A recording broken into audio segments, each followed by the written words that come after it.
अस्सलाम वालेकुम दोस्तों, मैं आपको परफेक्ट वेब सॉल्यूशंस की तरफ से रिएक्ट नेटिव की इस वीडियो ट्यूटोरियल सीरीज़ के पार्ट 24 में खुशामदीद कहता हूं। दोस्तों, मेरा नाम इमरान कासिम है और इस रिएक्ट नेटिव की वीडियो ट्यूटोरियल सीरीज़ में हम cross platform native mobile apps create करना सीख रहे हैं, जो कि एंड्रॉयड और iOS दोनों डिवाइसेस पर काम करेंगी विद वन कोड बेस। तो पार्ट 21 से हमने रिएक्ट नेविगेशन को स्टार्ट किया हुआ है, जिसमें हमने रिएक्ट नेविगेशन की बेसिक्स को विद स्टैक नेविगेटर क्लियर किया था पिछले 3 वीडियो ट्यूटोरियल में फ्रॉम 21 टू 23। तो आज के इस पार्ट 24 में हम उस स्टैक नेविगेशन को कस्टमाइज़ करना सीखेंगे कि किस किस तरीके से हम उसको कस्टमाइज़ कर सकते हैं, किस तरीके से उसमें डिफरेंट फीचर्स को ऐड कर सकते हैं, कलर्स वगैरह, बैकग्राउंड चेंज करना और एक्स्ट्रा फीचर्स को ऐड करना। तो मैं उम्मीद करता हूँ कि आप मेरे इस वीडियो ट्यूटोरियल को एंड तक ज़रूर देखेंगे और इसको लाइक भी ज़रूर करेंगे।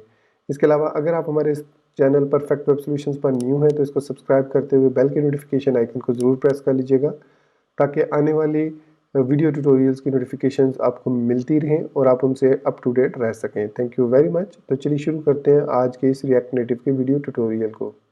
तो रिएक्ट नेविगेशन के अंदर हमने स्टैक नेविगेटर को सीखा और उसमें हमने पैरामीटर्स को भी पास करना सीखा, एक स्क्रीन से दूसरी स्क्रीन पर मूव करना, फिर पैरामीटर्स को, इनिशियल पैरामीटर्स को सेट करना, होम स्क्रीन को किस तरीके से सेट करते हैं, ये तमाम चीज़ें हम पार्ट 21 से लेकर पार्ट 23 तक सीख चुके हैं। तो आज हम बात करेंगे, ये जो हमारे पास ऊपर हेडर में होम लिखा हुआ नज़र आ रहा है, ये इसको किस तरीके से डिफरेंट ऑप्शंस दे सकते हैं, इसको कस्टमाइज़ कर सकते हैं। तो सबसे जो बेसिक इसकी कस्टमाइजेशन है वो ये है कि सपोज़ हमने ये जो होम नेम लिखा हुआ नज़र आ रहा है, इसको चेंज करना है और कुछ और हम इसको देना चाह रहे हैं। शायद मैं यहाँ पर कहना चाह रहा हूँ वेलकम टू होम, जिस तरीके से वेलकम होम यहाँ पर लिखा हुआ है, ये सेम वेलकम होम मैं यहाँ पर लिखना चाह रहा हूँ। लेकिन चूँकि हमने जब नेविगेटर क्रिएट किया था, स्क्रीन्स क्रिएट की थी इसमें 2, तो इसमें जो हम नेम प्रॉपर्टी यूज़ करते हैं, सेम वही नेम प्रॉपर्टी यहाँ पर यूज़ होती है। मैंने अक्सर वीडियोस में, ट्यूटोरियल्स में जो यूट्यूब पर भी मौजूद है, उसमें मैंने देखा है कि वो क्या करते हैं, वो यहाँ पर इसको चेंज कर देते हैं, इस तरीके से वेलकम होम लिख देते हैं। तो इस तरीके से क्या होता है कि ये नेम चेंज हो जाता है, but this is not the correct way.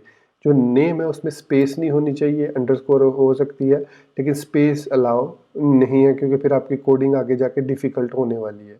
तो इसको मैं सेम होम रहने दूंगा। तो इसको कस्टमाइज़ करने का तरीका ये होता है कि इसके अंदर हमारे पास एक प्रॉप होती है, ये प्रॉपर्टी होती है ऑप्शंस के नाम से। अब मे बी पार्ट जो इसका वर्जन 4 या 3 है, उसमें ये प्रॉपर्टी ना हो, लेकिन मेरा ख्याल है उसमें भी ये प्रॉपर्टी मौजूद है। आप चेक कर सकते हैं रिएक्ट नेविगेशन की डॉक्यूमेंटेशन में। तो हम यहाँ पर ऑप्शंस का जो प्रॉप है वो यूज़ करते हैं और उसको फिर हम ऑब्जेक्ट की सूरत में डिफरेंट प्रॉपर्टीज़ पर प्रोवाइड करते हैं। पहली कर्ली ब्रैकेट होती है बताने के लिए कि इसके अंदर हम या तो फंक्शन यूज़ करेंगे या हम इसके अंदर फर्दर ऑब्जेक्ट्स को यूज़ करेंगे। तो फॉर एग्जांपल इसमें फर्दर ऑब्जेक्ट को मैं पास करता हूँ, तो यहाँ पर इसकी एक प्रॉपर्टी है टाइटल। ऑटोमेटिकली ये स्टैक स्क्रीन इसको रीड करती है, जो हमने stack create stack navigator use किया, वो टाइटल को ऑटोमेटिकली रीड करता है। और अब इसमें मैं यहाँ पर जो भी टाइटल दूंगा वही टाइटल हमें स्क्रीन पर नज़र आएगा, and this is the best way to customize the header title. उसके अलावा अगर मैं सिंपली इसको यहाँ से कॉपी करता हूँ और इसको मैं यहाँ पर भी पेस्ट कर देता हूँ, अबाउट स्क्रीन में भी, और वेलकम अबाउट कह देता हूँ इसको, और इसी तरीके से मैं इसको यहाँ पर भी पेस्ट कर देता हूँ और वेलकम कॉन्टैक्ट कह देता हूँ, सॉरी कॉन्टैक्ट, और ये वेलकम, आई डोंट नो के। अब इसको सेव करूँगा मैं, तो अब मैं इसको रिफ़्रेश होने दे। मैं कॉन्टैक्ट पेज पे जब जाऊँगा तो देखिए वेलकम कॉन्टैक्ट लिखा हुआ है। अबाउट पेज पे जाऊँगा तो वेलकम अबाउट लिखा हुआ नज़र आया। होम पेज पे जाऊँगा तो वेलकम होम। तो इस तरीके से ये सिंपलेस्ट इसकी कस्टमाइजेशन है कि इस तरीके से हम इसको कस्टमाइज़ कर सकते हैं अपने हेडर को, जो कि स्टैक नेविगेशन में हमें नज़र आता है। तो जैसे कि मैंने बताया कि इस ऑप्शंस को हम एक ऑब्जेक्ट पास कर सकते हैं और उस ऑब्जेक्ट में हम स्टैटिक, अब ये देखिए ये जो टाइटल है, ये स्टिल ये टाइटल तो है, लेकिन ये एक स्टैटिक टाइटल है। लेकिन सम टाइम सपोज़ कीजिए यहाँ पे ई कॉमर्स वेबसाइट बना रहे हैं, मैं बार बार उसके एग्जांपल दूंगा कि होपफुली हम जो नेक्स्ट जब इस बिगिनर सीरीज़ को कंप्लीट कर लेंगे तो हम एक छोटी सी जो शॉपिंग कार्ट टाइप एप्लीकेशन को क्रिएट करेंगे इसी में। तो इसलिए बार बार मैं यही एग्जांपल दे रहा हूँ। तो यहाँ पर हम ये चाहते हैं कि सपोज़ मैं होम से अगर मेन जो पेज है शॉप का, वहाँ पे क्लिक करके उस किसी एक प्रोडक्ट की डिटेल लेता हूँ, तो यहाँ पर उसकी डिटेल आएंगी स्क्रीन पर, तो यहाँ पर उसका टाइटल आना चाहिए। अब एक ही स्क्रीन है डिटेल वाली और उसमें डिफरेंट टाइटल आने चाहिए, तो इट मीन्स यहाँ पर बारी आती है पैराम्स की, राउट्स पैराम्स की।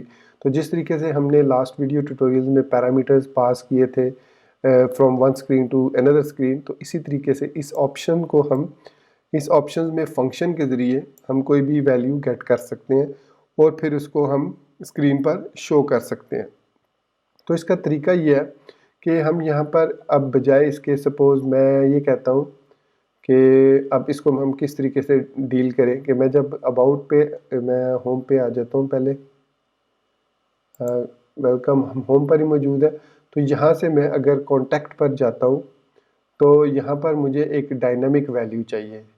तो वो डायनामिक वैल्यू हम कहीं से भी ले सकते हैं। तो उसके लिए जो तरीका यूज़ होता है वो ये है कि ये हमारे पास है अबाउट, तो अबाउट के अंदर यहाँ पर हम बजाय ऑब्जेक्ट पास करने के, यहाँ पर हम फंक्शन पास करेंगे कुछ इस तरीके से कि यहाँ पर हम इसकी प्रॉप्स ले लेंगे। तो उस प्रॉप्स को हम डायरेक्ट भी ले सकते हैं। फॉर एग्ज़ाम्पल मैं अगर यहाँ पर इस तरीके से इसको लेता हूँ और यहाँ पर मैं फिर ऑब्जेक्ट के अंदर टाइटल में लिख देता हूँ दिस डॉट प्रॉप्स डॉट राउट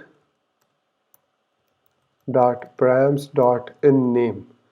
तो इट मीन्स मैं इसको ये बता रहा हूँ कि जब मैं इस को एक्सेस करूँ तो नेम के नाम से कोई प्रॉप पास होगी, इसको पैरामीटर पास होगा जो कि यहाँ पर अब हम चेंज कर सकेंगे। अब ये जो नेम है, मैं ये नेम अब ये कर लेते हैं कि एक रैंडम नंबर हम दे देते हैं इसको, कोई मतलब हर दफ़ा जब भी हम इसको जनरेट करेंगे तो एक डिफरेंट नंबर होगा। तो उस डिफरेंट नंबर को हम यहाँ पर ऊपर उसके साथ कॉन्केटिनेट करके, उसके साथ मतलब कॉन्केटिनेशन तो यहाँ पर मैंने नहीं लगाई, तो सिंपली अगर मैं कॉन्टैक्ट को ओपन करूँ तो यहाँ पर अबाउट को ओपन करूँ तो यहाँ पर उसको शो होना चाहिए। अब वो कह रहा है कि दिस प्रॉप्स जो है वो इवेलुएट नहीं हो रहा, तो इसका मतलब है कि यहाँ पर उसको ये प्रॉप्स नहीं मिल रहा, कि कह रहा है कि ये प्रॉप्स यहाँ पर अवेलेबल नहीं है। तो इसके लिए हम यहाँ पर इसको इस तरीके से भी दे सकते हैं कि हम यहाँ पर डिस्ट्रक्ट कर लेते हैं राउट को, क्योंकि बेसिकली तो ऑप्शंस में राउट्स ही पास होते हैं। तो इसके बाद मैं यहाँ पर राउट्स डॉट नेम अगर एग्जिस्ट करता है तो route dot params dot name दे दो, अदरवाइज वेलकम अबाउट दे दो। ये मैंने इसको सिर्फ चेक इसलिए लगा दिया कि हमारी जो स्क्रीन है वो प्रॉब्लम ना क्रिएट करे और इनवैलिड इंफॉर्मेशन यहाँ पर ना लोड हो। तो ये अगर दोबारा रीलोड होने दे इसको, तो ये देखिए अब मैं अबाउट पे क्लिक करूँगा अगर, तो अब यहाँ पर अबाउट और बैक जाता हूँ मैं कॉन्टैक्ट में, क्योंकि नेम तो आई थिंक मैंने दिया हुआ था उसमें। सो कॉन्टैक्ट से मैं अबाउट में जाता हूँ, तो यहाँ पर अब हमारे पास यहाँ पर ये डिफ़ॉल्ट लिखा हुआ है। अब ये डिफ़ॉल्ट कहाँ से आ रहा है? अगर आपको याद हो कि लास्ट वीडियो ट्यूटोरियल में हमने उसको एक चेक लगाया था कि अगर तो उसमें यहाँ पर अबाउट में अबाउट स्क्रीन, ये अबाउट स्क्रीन है हमारे पास। सो यहाँ पर मैंने चेक लगाया है text is equal to empty और text is equal to undefined, then वो नेम वाली प्रॉपर्टी को उठा ले। अगर ये टेक्स्ट खाली है या इस टेक्स्ट में अनडिफाइंड है कुछ, मतलब अनडिफाइंड है ये टेक्स्ट, तो नेम को, अदरवाइज वो टेक्स्ट को शो कर दे। अब नेम में हमने क्या चीज़ उठाई थी, this dot props dot route dot params, और ये नेम हमने कहाँ पर पास किया था, ये डिफ़ॉल्ट हमने ऐप के अंदर यहाँ पर एज अ डिफ़ॉल्ट पैरामीटर, ये देखिए इनिशियल params हमने अबाउट के अंदर पास किए थे। इसी तरीके से इनिशियल params को हमने यहाँ पर देखिए नंबर 1 किया था। अब यहाँ पर हमने इनिशियल params कोई नहीं किए हुए, तो मैं इसको कॉपी करके यहाँ पर भी पेस्ट कर लेता हूँ। ये हमारे पास इनिशियल params है। अब मैं इस ऑप्शन को यहाँ से कॉपी करता हूँ, देखिए अब यहाँ पर मैं इसको सिंपली पेस्ट कर रहा हूँ, सेव किया।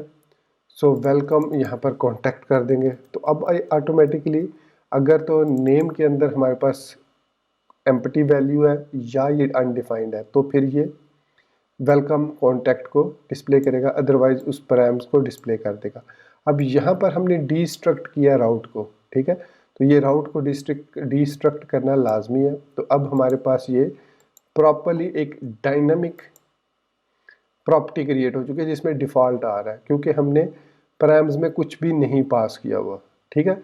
अगर हम पैराम्स में कोई पैरामीटर्स में कुछ पास करेंगे आगे चल के, हम जब वो देखेंगे शॉप पेज को, तो उसमें हम यहाँ पर बाकायदा एक पैरामीटर पास करेंगे उसको नेम के नाम से। फॉर एग्जांपल अगर मैं यहाँ पर अब यहाँ पर कोई इस सिचुएशन में कोई सीन नहीं बन रहा कि किस तरीके से हम इसको डायनामिक प्रॉपर्टी पास करें, जब तक कि इसके कोई प्रैक्टिकल एग्जांपल हमारे जहन में या यहाँ पर प्रैक्टिकल एग्जांपल ना हो। अगर प्रैक्टिकल एग्जांपल यहाँ पर अभी मैं क्रिएट करने बैठूंगा तो ये ट्यूटोरियल थोड़ा सा और लेंथी हो जाएगा। आप इतना समझ लीजिए कि ये जो इनिशियल पैराम्स है ये हमारे पास एक डायनामिक वैल्यू है, ठीक है, जो किसी API से भी आ सकती है कहीं से भी। तो वही वैल्यू यहाँ पर सेट हो रही है राउट डॉट पैराम्स डॉट नेम में। अब यहाँ पर अगर मैं इसको डिस्ट्रक्ट नहीं करता तो मुझे इसको प्रॉप्स पास करना होगा। फिर हम यहाँ पर प्रॉप्स डॉट राउट कर सकते हैं, प्रॉप्स डॉट राउट और प्रॉप्स डॉट राउट, क्योंकि हम इस वक्त यहाँ पर मौजूद है फंक्शनल ग्रुप में, फंक्शनल कंपोनेंट में, तो इसलिए यहाँ पर दिस का तो यूज़ नहीं हो सकता। तो दैट्स वाई प्रीवियसली वो मिस्टेक हो रही थी कि यहाँ पर वो मैंने दिस लगा दिया था। अब अगर इवन आई थिंक मैं अगर यहाँ पर इसको एम्पटी भी पास कर दूँ तो even then it will work, क्योंकि प्रॉप्स तो इसको पास हो ही रही हैं। तो ये कह रहा है प्रॉप्स नॉट फाउंड, तो हम यहाँ पर इसको अगर यहाँ पर प्रॉप्स ले लेते हैं सो अब ये ठीक है। इसको एक दफ़ा फिर रीलोड करके चेक कर लेते हैं कि यहाँ पर प्रॉप्स पास करने से अब वो प्रॉप्स हम यहाँ पर यूज़ कर सकते हैं। देखिए यहाँ पर मैं प्रॉप्स यूज़ कर रहा हूँ, तो let's see, I am sure this time it will work. तो देख सकते हैं कि अब ये काम कर रहा है। सो यहाँ पर वो कह रहा है undefined is not an object evaluating props dot routes dot params। तो यहाँ पर ये कौन सी स्क्रीन पे इसने टाइटल इज इक्वल टू, इसको एक दफ़ा फिर रीलोड करते हैं, मुझे याद नहीं है किस स्क्रीन पर इसने किया ये।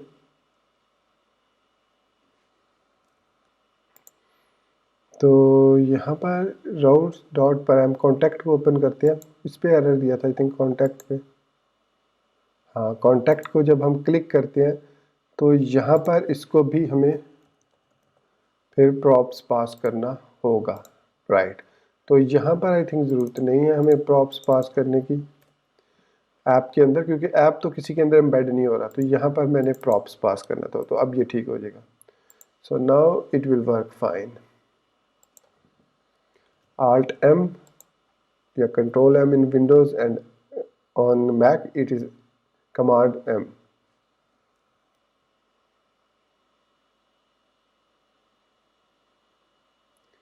तो ये लीजिए, अब हम चेक करते हैं इसको। I am sure this time it will work. So अब ये ठीक है। तो इसमें हमें प्रॉप्स जो है वो पास करना था, यहाँ पर हमने डिस्ट्रक्ट कर लिया और राउट में कन्वर्ट कर लिया, और ये हमारे पास होम पे स्टैटिक ऑब्जेक्ट है, और यहाँ पर ये as a callback function use हो रहा है ये 6 सिंटैक्स के साथ विद राउट डिस्ट्रक्चरिंग। और यहाँ पर आप देख सकते हैं कि डायरेक्ट प्रॉप्स को मैं पास कर रहा हूँ, और क्योंकि ये ऑप्शंस के अंदर हमारे पास प्रॉप्स पास होते हैं, और फिर उसके बाद हम यहाँ पर प्रॉप्स को यूज़ कर सकते हैं एज अ डायनामिक पैरामीटर, और वो जो वैल्यू है वो यहाँ पर शो होगी। अब ये हर एक पर डिफ़ॉल्ट शो कर रहा है। अगर मैं इसको चेंज करना चाहूँ तो यहाँ पर मैं इसको जो भी वैल्यू दूंगा अब वही वैल्यू यहाँ पर शो होगी। अगर मैंने यहाँ पर अबाउट दे दिया तो ये अबाउट हो जाएगा और वो कॉन्टैक्ट हो जाएगा नेम में। तो let it to be refreshed. अब आप देख सकते हैं यहाँ पर कॉन्टैक्ट लिखा हुआ आ रहा है, अबाउट पे जाएंगे तो यहाँ पर अबाउट लिखा हुआ नज़र आ रहा है। So this is how dynamic properties works. तो अब हम देखते हैं कि किस तरीके से हम इस हेडर को कलरफुल बना सकते हैं, इसमें डिफरेंट किस्म की फंक्शनैलिटी को ऐड कर सकते हैं, सॉरी डिफरेंट बैकग्राउंड या डिफरेंट टेक्स्ट कलर को चेंज कर सकते हैं। तो सपोज़ मैं होम पे आता हूँ, तो ये हमारे पास होम है और ये हमारे पास होम का ऑब्जेक्ट है। अब इसके अंदर हम यहाँ पर पास करेंगे हेडर स्टाइल। तो एक प्रॉपर्टी है, या ध्यान में रखिएगा, हेडर का स्मॉल हेडर फिर स्टाइल। तो इस हेडर स्टाइल को हम फर्दर आगे ऑब्जेक्ट पास करते हैं, और इस ऑब्जेक्ट के अंदर हम जो भी प्रॉपर्टी देना चाहें, फॉर एग्जांपल हम इसका बैकग्राउंड कलर चेंज करना चाह रहे हैं, क्योंकि ये जो है बेसिकली तो ये व्यू होता है, तो व्यू में हम कलर नहीं यूज़ कर सकते, सिर्फ बैकग्राउंड कलर यूज़ कर सकते हैं। तो मैं इसको ये एक कलर देता हूँ और इसके बाद इसको सेव करूँगा। तो यहाँ पर वो कह रहा है कि एक्सपेक्टेड, सो यहाँ पर actually my mistake, it is my mistake, yup. इसको हमने इस ऑब्जेक्ट अंदर रखना है, यहाँ पर इसके बाद कॉमा लगा के इसको पेस्ट करना है। So this is how you see header style में हमने बैकग्राउंड को, ये कलर ऑरेंज सा कलर है, तो यहाँ पर हमारे पास अब आप देख सकते हैं कि बैकग्राउंड जो है वो ऑरेंज कलर हो चुका है। So this one will only work with colour, या थोड़ी बहुत आप मार्जिन पैडिंग दे सकते हैं इसमें। तो ये है हमारे पास हेडर स्टाइल जो व्यू पर काम करता है।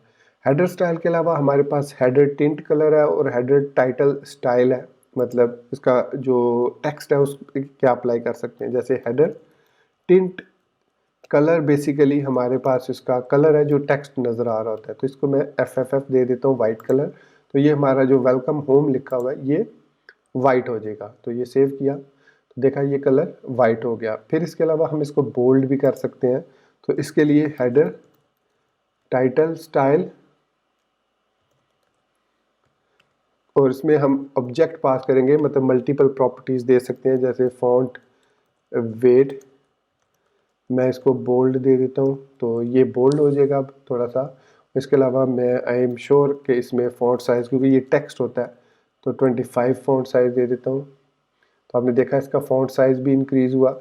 और आई एम श्योर अगर मैं इसको टेक्स्ट अलाइन सेंटर दूँ तो ये उसको सेंटर भी करेगा, लेकिन चूंकि वो स्क्रीन के दूसरी साइड पे चला गया है इसलिए यहाँ पर मैं इसको अगर स्क्रीन लेफ़्ट देता हूँ टेक्स्ट लाइन तो ये लेफ़्ट पे आएगा। अगर मैं इसको राइट देता हूँ तो ये बिल्कुल ही उसकी, मेरे ख्याल में सेंटर जो है वो कहीं और बन रहा है इसका, तो टेक्स्ट लाइन प्रॉपर्टीज़ पर अप्लाई नहीं होगी, ये एज इट इज़ ही रहेगा। हालांकि ये टेक्स्ट है, लेकिन आई थिंक ये साइज़ इसका अगर मैं 35 कर देता हूँ तो आप देख सकते हैं कि इसका फ़ॉन्ट साइज़ मैं चेंज कर सकता हूँ। तो इस तरीके से हम इस पर डिफरेंट ऑप्शंस के साथ ये header style, header tint colour और हेडर टाइटल स्टाइल अप्लाई कर सकते हैं। 3 डिफरेंट स्टाइल्स हैं और हर स्क्रीन पर हम इसको डिफरेंट रख सकते हैं। अभी अगर मैं अबाउट स्क्रीन पर जाऊंगा तो देखिए अबाउट स्क्रीन का कलर डिफरेंट है। तो इस चीज़ को मैं यहाँ से कॉपी करता हूँ, हेडर स्टाइल से लेकर यहाँ तक कॉपी करता हूँ और इसको मैं यहाँ जहाँ पर इसको क्लोज़ किया ये हमारे पास यहाँ पर क्लोज़ हो रहा है, तो यहाँ पर कॉमा दे के मैं पेस्ट कर देता हूँ। तो ये आई थिंक इस जगह पे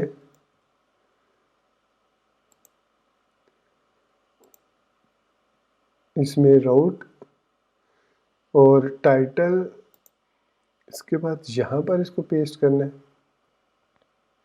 नहीं इसकी जो स्टाइलिंग होगी दिस वन इज ओके। और अब हमारे पास होम पे तो ये ठीक अप्लाई हो रहा है। अब अबाउट में हमारे पास है यहाँ पर ये फंक्शन, तो ये फंक्शन यहाँ से यहाँ तक है। तो हमने जो अप्लाई किया था वो अप्लाई किया था टाइटल से लेकर, सो ये हमने टाइटल दे दिया। तो इसका मतलब है कि यहाँ से यहाँ तक है और यहाँ से यहाँ तक, सिर्फ ये वाला पोर्शन हमें चाहिए था। कॉपी किया और यहाँ पर पेस्ट कर दिया। अब आई थिंक अबाउट स्क्रीन ठीक हो गई। तो इसी तरीके से वेलकम इसमें कॉपी किया और यहाँ पर भी पेस्ट कर दिया। तो अब हमारे पास जो कॉन्टैक्ट स्क्रीन है उसका भी सेम यही स्टाइल हो चुका है। फ़ॉन्ट साइज़ देखिए इंक्रीज़ हो चुका है और बैक बटन भी। तो इस तरीके से हम इसको जो है डिफरेंट कलर स्टाइलिंग दे सकते हैं, फ़ॉन्ट फैमिली दे सकते हैं, फ़ॉन्ट वेल और अदर टेक्स्ट स्टाइल प्रॉपर्टीज़ जो है। लेकिन इसमें टेक्स्ट लाइन सेंटर नहीं अप्लाई हुआ, ना ही राइट अप्लाई हुआ, वो हम देखेंगे कि क्यों प्रॉब्लम उसमें हुई है।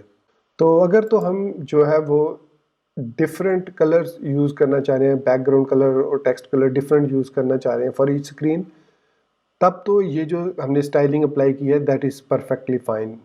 लेकिन अगर हम सेम स्टाइलिंग तमाम स्क्रीन्स के लिए यूज़ कर रहे हैं तो फिर उसके लिए हमें हर एक स्क्रीन में जाकर ये हेडर स्टाइल ऐड करना, ये एक ओवरहेड है और ओवरकिल है। मतलब मुझे यहाँ पर यूज़ नहीं करना चाहिए इसको, यहाँ पर ऑप्शंस के अंदर तो ठीक है, ऑप्शंस वो तो डिफरेंट है, डायनामिक है, तो ये हमें ऐड नहीं करना चाहिए यहाँ पर, इसकी ज़रूरत यहाँ पर नहीं है, बल्कि हम यहाँ पर इसको यहाँ से भी ख़त्म कर देंगे। तो इसको कहाँ पर यूज़ करना है, मैं यहाँ से इसको कट करता हूँ, यहाँ तक है, ये कट किया, सेव किया, तो अब हम बैक टू नॉर्मल आ गए। तो इसका सबसे जो बेस्ट प्लेस है वो है स्टैक, जो नेविगेटर है इसका पेरेंट, स्टैक स्क्रीन का जो पेरेंट है उसके अंदर हमारे पास एक प्रॉप है जिसको कहा जाता है स्क्रीन ऑप्शंस। ये प्रॉप्स है, ये प्रॉप है, इसके अंदर हम सेम वही चीज़ पास कर सकते हैं इस तरीके से, sorry in the form of object pass करेंगे, तो ये इस तरीके से हम इसके अंदर पास करेंगे। सो व्हाट विल हैपन कि तमाम जो स्क्रीन्स हैं उन पर सेम स्टाइलिंग अप्लाई हो जाएगी। तो अब अगर मैं कॉन्टैक्ट पर जाता हूँ तो देखिए कॉन्टैक्ट पर भी सेम स्टाइलिंग है, अबाउट पर जाता हूँ तो अबाउट पर भी सेम स्टाइलिंग अप्लाई हो रही है। तो screen option is a best place अगर आप सेम कलर स्कीम यूज़ करना चाह रहे हैं, सेम बैकग्राउंड कलर यूज़ करना चाह रहे हैं, same header title style use करना चाह रहे हैं, same header tint colour use करना चाह रहे हैं, तो दैट्स फाइन। लेकिन अगर आप उसका कलर वगैरह चेंज करना चाह रहे हैं, फॉर एग्जांपल मैं जो है ये हेडर स्टाइल चेंज करना चाह रहा हूँ तमाम का, तो मैं यहाँ से इसको कॉपी करूँगा और यहाँ पर इसको मैं पेस्ट करके यहाँ पर कुछ और कलर ले लेता हूँ। जैसे मैं ले लेता हूँ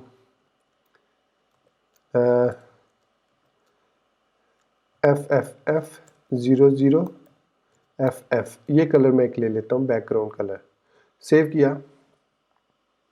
होम पे गए, तो अब आप देख सकते हैं कि होम का बैकग्राउंड कलर डिफरेंट है, बाकी कॉन्टैक्ट का कलर वही है, अबाउट का कलर वही है पर्पल, लेकिन होम का कलर हमने चेंज कर लिया। तो इस तरीके से आप यूनिकनेस अगर लाना चाह रहे हैं तो आप हेडर स्टाइल को within this options use कर सकते हैं, लेकिन अगर आप सेम स्टाइल थ्रू आउट अपनी स्क्रीन पे यूज़ करना चाह रहे हैं so then this is the best place screen options property for your navigator. तो ये था तरीका कि किस तरीके से हम इसके कलर्स वगैरह को पेरेंट के थ्रू कस्टमाइज कर सकते हैं।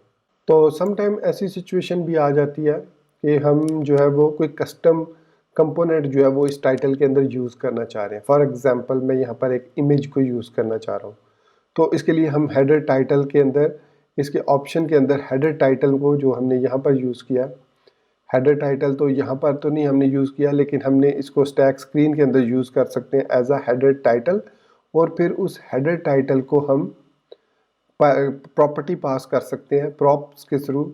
मतलब यहाँ पर हम यूज़ करेंगे, टाइटल है यहाँ पर, लेकिन इस टाइटल की बजाय हम ऑप्शंस के अंदर हेडर टाइटल को यूज़ करेंगे और उस हेडर टाइटल की मदद से हम कोई भी कंपोनेंट यहाँ पर, दूसरा कोई भी कंपोनेंट जो है वो यहाँ पर शो कर सकते हैं, दूसरा कोई कस्टम कंपोनेंट हम बना सकते हैं। जैसे फॉर एग्जांपल मैं यहाँ पर एक फंक्शन क्रिएट कर लेता हूँ लोगो के नाम से, या कहता हूँ इसको मैं लोगो टाइटल।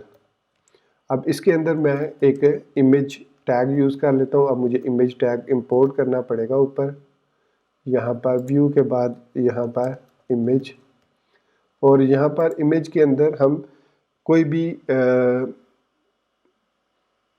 डिफरेंट इमेज, सपोज मैं कोई एक्सपो का इमेज यूज़ कर लेता हूँ। स्टाइल इज़ इक्वल टू, हमें स्टाइल लाजमी देना होता है इमेज का, तो विड्थ इसकी 50 दे देता हूँ, हाइट भी इसकी मैं 50 दे देता हूँ, और सोर्स जो इमेज है मैं इसका वो मैं रिक्वायर कर लेता हूँ @expo/snack।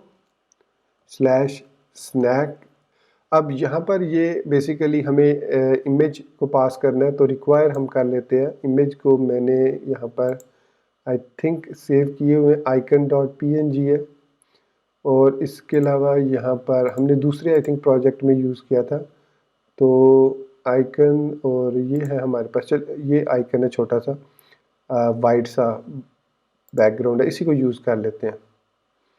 सो मैं यहाँ पर रिक्वायर, अब मैं यहाँ पर मौजूद हूँ app.js में, सो /asset/ और इसमें हम यूज़ कर लेते हैं icon.png।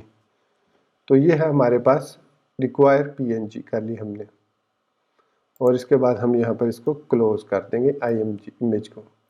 तो ये हमारा एक कस्टम कंपोनेंट क्रिएट हो गया। अब इसको यूज़ करने का तरीका ये है, सपोज़ मैं इसको होम स्क्रीन पर यूज़ करना चाह रहा हूँ, तो ऑप्शंस के अंदर अब मैं यूज़ करूँगा हेडर टाइटल को। तो यहाँ पर टाइटल की बजाय मैं यूज़ करूँगा header title is equal to header title, और ये एक कॉल बैक फंक्शन है जो कि प्रॉप्स लेता है, जिस तरीके से अभी थोड़ी देर पहले हमने देखा था। तो लोगो टाइटल कस्टम हमारा कंपोनेंट, और फिर इसके अंदर जो भी प्रॉप्स है वो उनको यहाँ पर एक्सट्रैक्ट कर दो। तो ये हमने इसको प्रॉप्स दे दी। तो अब आप देख सकते हैं कि यहाँ पर हमारे पास एक बॉक्स नज़र आ रहा है। ये हमारा, आप यूँ समझ लें कि एक किस्म का इमेज टाइटल है। अब यहाँ पर हम परफेक्ट वेब सॉल्यूशन का लोगो अगर एसेट्स में ले आते हैं, तो बल्कि मैंने यहाँ पर अपना logo.png इंपोर्ट कर लिया है एसेट्स के फोल्डर में। अब इसको मैं यूज़ करता हूँ। तो जहाँ पर हमने कस्टम कंपोनेंट क्रिएट किया उसकी जगह मैं logo.png लिख के इसको सेव कर देता हूँ। तो अब आप देखेंगे कि यहाँ पर हमारा परफेक्ट वेब सॉल्यूशन वाला लोगो आ गया है। तो इसका कलर अब डेफिनेटली कलर की वजह से वो ये इतना अच्छा नज़र नहीं आ रहा। मैं इसका अगर बैकग्राउंड कलर भी FFF कर देता हूँ, यहाँ पर करूँगा होम स्क्रीन पर, क्योंकि हम उस पर नहीं यूज़ करना चाह रहे। तो यहाँ पर मैं इसका background style header style colon background colour FFF कर देता हूँ। सेव किया तो हमारा ये देख सकते हैं बैकग्राउंड कलर FFF हो गया। तो अब हमारा जो लोगो है वो कुछ बेहतर नज़र आ रहा है। ये देखिए, क्योंकि उसमें के अंदर हमारे पास वाइट है, तो इस वजह से। तो ये इस तरीके से हम लोगो को ऐड कर सकते हैं और उसका जो भी स्टाइल देना चाहें स्टाइल दे सकते हैं। सो इसके अलावा इसमें फ़ॉन्ट वेट हम नहीं दे सकते टाइटल स्टाइल में, लेकिन हम इसको मार्जिन दे के मूव कर सकते हैं जहाँ पर भी हम इसको मूव करना चाहें।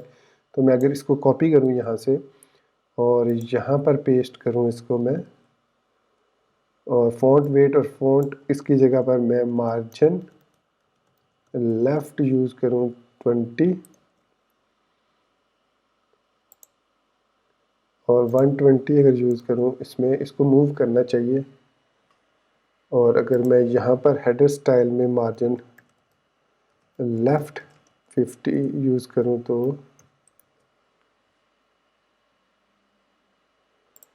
तो यहाँ पर हम यूज़ नहीं कर सकते। हेडर स्टाइल में भी मार्जिन लेफ़्ट यूज़ नहीं कर सकते इसको। और बैकग्राउंड, ओके, ये तो बैकग्राउंड कलर इसका हो गया ना। तो हेडर टिंट कलर ये हो गया हमारे पास। हेडर स्टाइल हमने दे दिया। तो हेडर टाइटल स्टाइल, अब चूँकि ये हमारे पास डिफरेंट है, तो इसको अगर मैं यहाँ पर मार्जिन दूँ, मार्जिन लेफ़्ट 50, हाँ, अब ये देखिए मार्जिन लेफ़्ट 150 दिया। तो अब ये बेहतरीन जो हमारा लोगो है, ये देखिए ये सेंटर लाइन हो चुका है, मतलब ऑलमोस्ट सेंटर लाइन हो चुका है। तो इस तरीके से हम फिर इसको यहाँ पर प्रॉपर्टीज़ दे सकते हैं, जो भी प्रॉपर्टीज़ वगैरह देना चाहें। तो ये था हम किस तरीके से हेडर स्टाइल को या हेडर टाइटल को कस्टमाइज़ कर सकते हैं और एक किसी भी कस्टम कंपोनेंट के साथ उसको रिप्लेस कर सकते हैं। तो अब मैं इस प्रोजेक्ट को अपने ओपन करूँगा iOS में, मतलब iOS डिवाइस में। तो टेस्ट इट, तो मैं इसको क्लोज़ करता हूँ एमुलेटर को और इसकी जगह ओपन करता हूँ मैं iOS डिवाइस को। तो ये देख सकते हैं कि हमारी जो एप्लीकेशन है वो iPhone 11 में है, जो सिमुलेटर है उसमें भी वही सेम उसी तरीके से ओपन हो चुकी है। लेकिन इसमें एक डिफरेंस है कि जो हमारा लोगो है वो राइट साइड पर ज़्यादा है, क्योंकि जो iOS डिवाइस है उसमें बाय डिफ़ॉल्ट जो टाइटल होता है वो सेंटर लाइन होता है। ये मैंने आपको दिखाया था I think last video tutorial में। सो इट मीन्स जो हमने ये जो मार्जिन लेफ़्ट 180 दिया है, ये सिर्फ़ और सिर्फ होना चाहिए किसके लिए? यस, सिर्फ और सिर्फ एंड्रॉयड डिवाइस के लिए। तो हम इसके लिए इसको कर सकते हैं, यहाँ पर हम प्लेटफॉर्म को इंपोर्ट कर सकते हैं और फिर यहाँ पर मैं लिख सकता हूँ प्लेटफॉर्म, इसको dot dot dot platform dot select, और उसके अंदर हम यहाँ पर ऑब्जेक्ट पास करेंगे एंड्रॉयड, और उस एंड्रॉयड के अंदर हम यहाँ पर मार्जिन 180 दे देंगे। इसको सेव किया तो अब आप देख सकते हैं कि हमारा जो लोगो है वो यहाँ पर सेंटर लाइन हो चुका है, और हमारी जो iOS डिवाइस होगी, सॉरी एमुलेटर होगा एंड्रॉयड का, उसमें वो स्टिल सेंटर लाइन होगा because of this margin left ये मार्जिन लेफ्ट अब सिर्फ और सिर्फ अब एंड्रॉयड डिवाइसेस पर काम करेगा, आईओएस और वेब पर ये काम नहीं करेगा मार्जिन लेफ्ट। तो इस तरीके से हम फर्दर जो है वो कस्टमाइज़ कर सकते हैं अपने स्टाइल्स को और कस्टम कंपोनेंट्स को।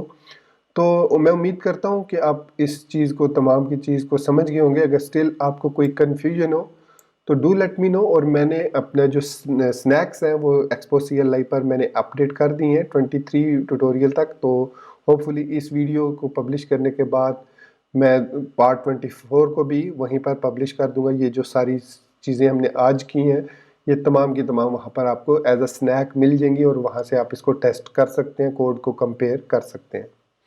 तो इसी बात के साथ मैं अपने इस वीडियो ट्यूटोरियल को यहाँ पर ख़त्म करता हूँ और मिलते हैं नेक्स्ट वीडियो ट्यूटोरियल में, जिसमें हम टैब नेविगेटर और उसके साथ जो ड्रॉअर नेविगेशन है उनको देखेंगे, वो किस तरीके से काम करती हैं। कस्टमाइजेशन उनकी सेम है, जिस तरीके से हम यहाँ पर कस्टमाइज़ कर रहे हैं सेम उसी तरीके से उनको कस्टमाइज़ किया जाता है।